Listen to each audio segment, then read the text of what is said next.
Welcome back, PG family. Check this out.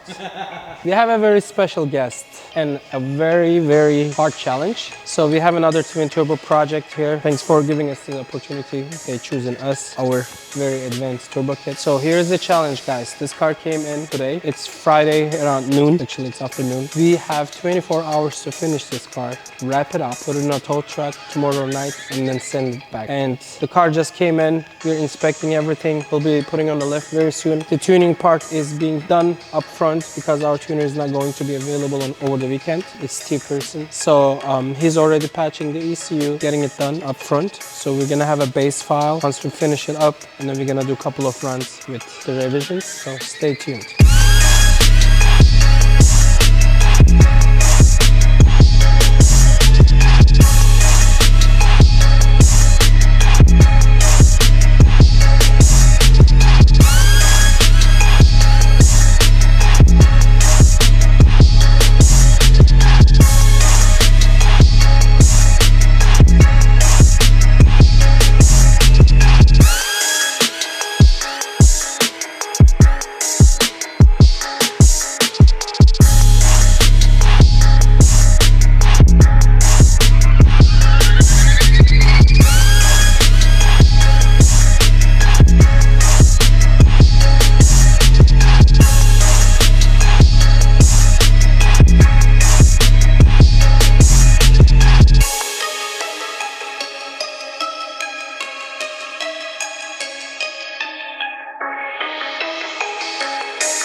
Alright guys, so we took all the undercovers off the car, the wheels, the fender liners, and now we're gonna move to the engine bay here, take all these covers off, and we'll go from there.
All right, guys, so we're 3.5 hours into the build. Pretty much got everything torn apart for the twin turbo. And next, we just have this manifold to take off. Then we can start putting everything back together. So we took the exhaust out, all the covers. We also took the air boxes out, and hopefully we can get this sucker out and keep going. Now Sam is gonna show the whole kit laid out. He's gonna show you everything that's gonna go on here and go over everything briefly. Sam! All right, brief update about our kit. As most of you already know, we're going with waterless, oilless, air-cooled comp turbos to minimize the fire risk, as well as the exhaust plumbing. It's excellent for heat shield to utilize to funnel the airflow from the upper ducts. We divert them some to the air filter, some to the core of the turbos. You have the coolant tank for the chiller system. Yeah, and it's one of the biggest advantage of this kit as a chiller that doesn't heat soak. You can do as many pulls as you want. The more the car runs, colder intake temperatures you have. Well, that's about it. This is not the complete set. There's still a couple of items missing. The coolant lines, the AC lines, and the pump. The pump sits right there. They were just ceramic coating the last details. And we have some chipotle here. The turbo kit comes with free chipotle, guys. Enjoy.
It's me again. It's been about 13 hours, guys. The team is slightly getting tired, but we have enough Red Bull supply in the fridge, and Houston is getting hot. So the turbo kit is pretty much bolted on. The manifold was removed earlier today, but thanks Brett, our cameraman, fall asleep. We missed a couple of hours there. The rings has been installed, and all the check valves has been installed. The catch can is in. The coolers are in. Check this out. Look at these beautiful turbos.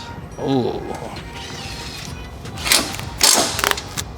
And what's next? The chiller, one of the most complicated pieces right there. It's about to go in. I don't know if you all know. It's made in Texas, patented Project Gamma chillers. So we have at least another 10 hours. We're doing some wiring for the external water pump, the external coolant pump. The base map has been already flashed. Most of the hours are going to be put the body parts together. I would say maybe 3 to 4 hours. The fender liners needs to go in, the wheels, the undercovers. Also we have to adjust the freon for the chillers, bleed the system properly, and then it's going into the dyno room and we'll start doing some pulls. Stay tuned.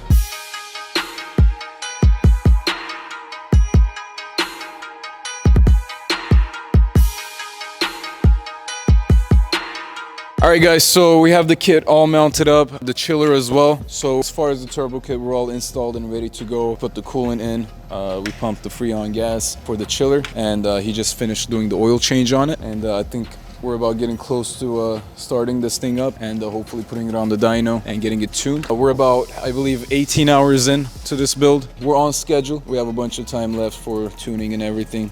and testing it on the road. But yeah, so once we get it on the dyno, we'll go ahead and update you guys. All right guys, so everything is on. We're just missing the hood, I guess. So we're gonna leave that off for the dyno session in case we need to check on some stuff. But we just put the spoiler on for now. Again, it's not gonna have a bumper. We're running it with no bumper. I'm gonna put the wheels on, give it a first start, and we're gonna put it on the dyno. So again, there's no tune on it right now. It's just a calibration so we can drive it to the dyno. All right, so I just wanted to show you guys the chiller system real quick. We got the water lines coming in here, the AC lines, and this is where we mount it.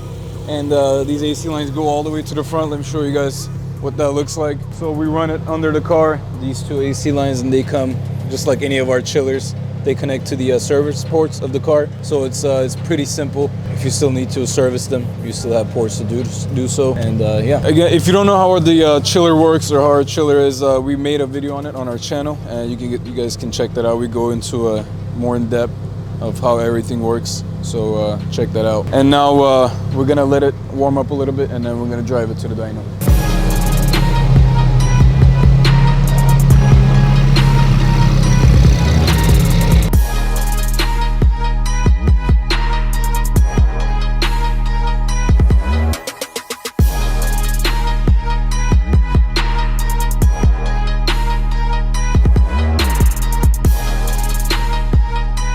The kit has been finished. We strap it down to dyno. We're gonna do a couple of pulls and then see what the outcome is. Again, this kit has no wastegate controller. We're just running on the gate pressure. So basically straight line, some vacuum and springs, you know. And we're gonna start with 5 PSI and see if we have any, if the fueling is holding up. And we have just connected our boost sensor externally to verify we're not over pressuring whatsoever. Well, that's about it. Let's do a couple of runs and see how it goes.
So here we did 5 pulls. One was to dial in the dyno, second a safety pull basically to see if the car sits right and everything. And we started at 788 and then we finished the last pull, we finished with 809. Unfortunately, even at 5 PSI, it's actually not 5 PSI spring usually performs about 6.5 PSI at the intake. So we finished at 809 on the wheels, and unfortunately we have no fueling left. And this car they wanted us very specifically to have maximum safety. We don't want to risk it. We don't know how experienced the owners are with mixing fuels, etc. So we're just gonna leave it at this power level, but it's always open to upgrade. We can add more fueling, we can add a nice boost controller or a piggyback ECU, and we can easily make 13-14 horsepower with this setup.